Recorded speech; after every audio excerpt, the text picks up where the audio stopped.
The Girl Next Door is loosely based on the real-life experiences of Sylvia Marie Likens, an American teenager who was tortured and murdered by her caregiver, Gertrude Baniszewski, many of the Baniszewski's children, and several of their neighborhood friends.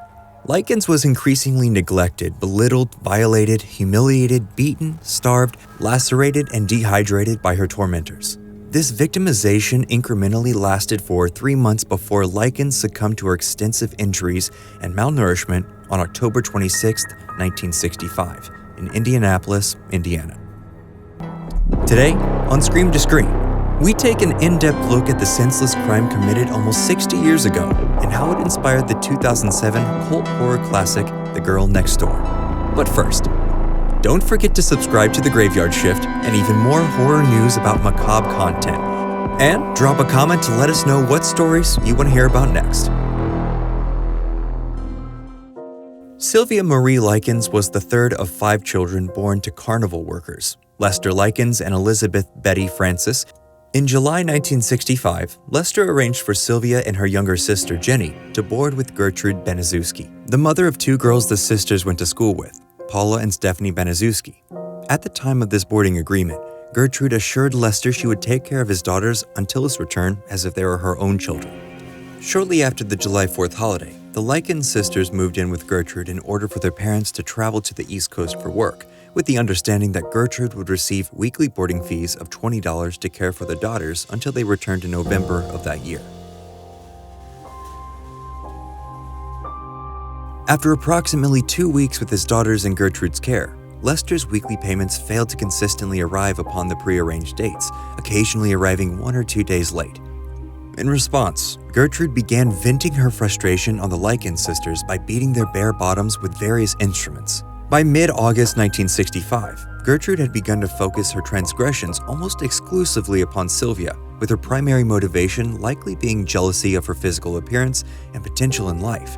This initial maltreatment included subjecting Likens to beating and starvation, forcing her to eat leftovers or spoiled food out of garbage cans. One night, as the family ate supper, Gertrude, Paula, and a neighborhood boy named Randy Gordon Lepper force-fed Sylvia a hot dog overloaded with condiments until she vomited and later forced her to consume what she had regurgitated. In what would have been Sylvia's only act of retaliation, she allegedly spread a rumor at school that Stephanie and Paula Baniszewski were prostitutes. She supposedly did this because she was upset with the household singling her out for similar accusations. Stephanie Baniszewski later confronted Sylvia about the rumor after a boy at school jokingly propositioned her. When Sylvia admitted to starting it, Stephanie's boyfriend, 15-year-old Coy Randolph Hubbard, brutally attacked Likens, banging her head against the wall and flipping her backwards into the floor. When Gertrude later found out about the rumor, she used a paddle to also punish Sylvia. Coy Hubbard and several of her classmates frequently visited the Baniszewski residence to both physically and verbally torment Sylvia, often collaborating with Gertrude and her children. With the active encouragement of Gertrude, the neighborhood children routinely beat Sylvia, sometimes using her as a practice dummy for violent judo sessions, lacerating her body, burning her skin with lit cigarettes, and subjecting her to public humiliation. The Likens sisters were fearful of notifying either family members or adults at their schools of the increasing incidents of harm and neglect they were enduring, as both were afraid that doing so would only worsen their predicament. Jenny, in particular, struggled against the urge to notify family members, as she had been threatened by Gertrude that she herself would be punished to the same degree as her sister if she did so. On one occasion, Sylvia and Jenny bumped into their older sister, Diana Shoemaker, at a local park. During this interaction, they both informed Diana of the persecution they had been enduring, but the eldest sister initially believed her sisters to be exaggerating their claims regarding the scope of their mistreatment and did nothing to intervene. Around the same time, the father of a neighborhood boy named Michael John Monroe phoned in an anonymous tip to Arsenal Technical High School that a girl with open sores across her entire body was living at the Baniszewski household. When a school nurse visited the home to investigate, Gertrude fed her lies, claiming that Sylvia Likens had run away from home the previous week and that she was unaware of her whereabouts. She added that the open sores were a result of Sylvia's refusal to maintain decent personal hygiene and that she was a bad influence on the Baniszewski children. The school made no further efforts to investigate Sylvia's welfare and rescue the poor girl from her torment. The immediate neighbors of the Baniszewski family were a middle-aged couple named Raymond and Phyllis Vermillion, who initially believed Gertrude to be an ideal caregiver. However, upon a couple visits to the family, They witnessed Paula physically assault Sylvia and observed that the young victim appeared to be extremely meek and somewhat zombified in nature. Nevertheless, for whatever reason, the Vermillions never reported Sylvia's obvious evidence of mistreatment to the authorities. Due to the increase of frequency and brutality of the torment Sylvia was subjected to, she gradually became incontinent, often being denied any access to a bathroom until she was forced to wet herself. As a form of punishment for her incontinence, Gertrude would tie Sylvia up in the basement, where she was often kept naked, rarely fed, and frequently deprived of water. Occasionally, she would be tied to the railing of the basement stairs and her bare feet barely touching the ground. Sylvia's suffering escalated further as Gertrude began charging neighborhood children 5 cents to see the display of her victim's body, allowing her customers to humiliate, beat, scald, and mutilate her. On October 25, 1965, Sylvia attempted to escape from the basement after overhearing a conversation between Gertrude and her son John, formulating a plan to abandon her to die in a nearby wooded area.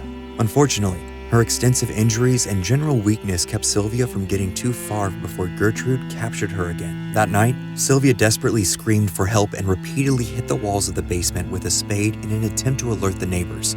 One immediate neighbor later informed police that she had heard the desperate commotion coming from the Baniszewski basement, but decided not to call the authorities when the noise ceased at 3 a.m.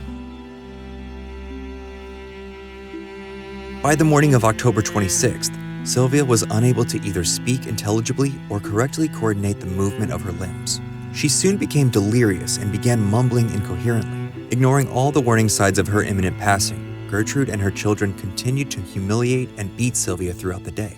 Only Stephanie Baniszewski and neighborhood boy Richard Hobbs took pity on Sylvia, giving her a warm, soapy bath and dressing her in new clothes. Too little would be all too late, unfortunately, as Sylvia finally succumbed to her injuries later that night at only 16 years old.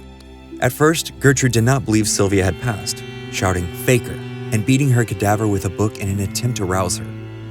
She finally contacted the authorities, claiming that Sylvia had run away from home with several teenage boys earlier before returning that afternoon with her injuries. In one final shred of hope, Jenny Likens recited a rehearsed version of events leading to her sister's death, fed to her by Gertrude, before whispering to the police, "Get me out of here and I'll tell you everything." The formal statement provided by Jenny prompted officers to arrest Gertrude, Paula, Stephanie, and John Jr. Baniszewski on suspicion of slaying Sylvia Likens. Within hours of discovering her body, Coy Hubbard and his brother Richard were arrested and charged with the same offenses later that day. 5 other neighborhood children who had participated in Sylvia's torment, Michael Monroe, Randy Lepper, Darlene McGuire, Judy Duke, and Ann Cisco, were also arrested on October 29th. All were charged with causing injury to a person, and each was subsequently released into the custody of their parents under subpoena to appear as witnesses at the upcoming trial. Sylvia's autopsy showed 150 wounds across her body, including several burns and receded skin. The official cause of her demise was determined to be a homicide caused by a combination of subdural hematoma and shock, complicated by severe malnutrition. Gertrude Baniszewski, along with her children, Paula and John, and Coy Hubbard and Richard Hobbs, were all tried and convicted in May 1966 of neglecting, tormenting, and slaying Sylvia Likens. During the trial, Deputy Prosecutor Leroy Nude described the case as the most diabolical case to ever come before a court or jury. And Gertrude's defense attorney, William C. Urbecker, described Likens as having been subjected to acts of degradation that you wouldn't commit on a dog before she perished.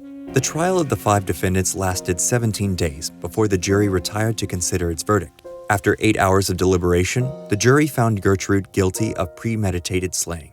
She was sentenced to life imprisonment, but was released on parole in 1985, before later dying in 1990. Paula was found guilty of second-degree murder and was released in 1972. Hobbs, Hubbard, and John Baniszewski were all found guilty of manslaughter and served less than 2 years in the Indiana Reformatory, before being granted parole in February of 1968. The torment and slaying of Sylvia Likens is widely regarded by Indiana citizens as the worst crime ever committed in their state, and has been described by a senior investigator in the Indianapolis Police Department as the most sadistic case he has ever investigated in the 35 years he served on the force.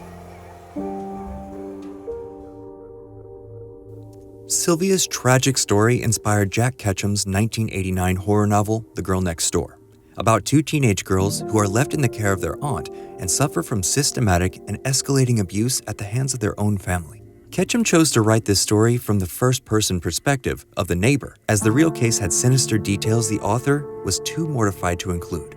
Ketchum's novel was later adapted into the 2007 horror film with the same name and includes similar persecution techniques that Sylvia herself endured. After seeing the film, Stephen King was quoted saying it is the first authentically shocking American film I've seen since Henry, Portrait of a Serial Killer over 20 years ago. If you are easily disturbed, you should not watch this movie. If, on the other hand, you are prepared for a long look into hell, suburban style, The Girl Next Door will not disappoint.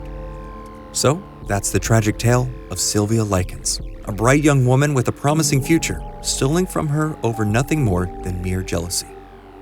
Please use this opportunity to call out any red flags you may notice in your life and contact the authorities immediately, no matter how insignificant the warning signs may be, because you never know who the girl next door may be to you.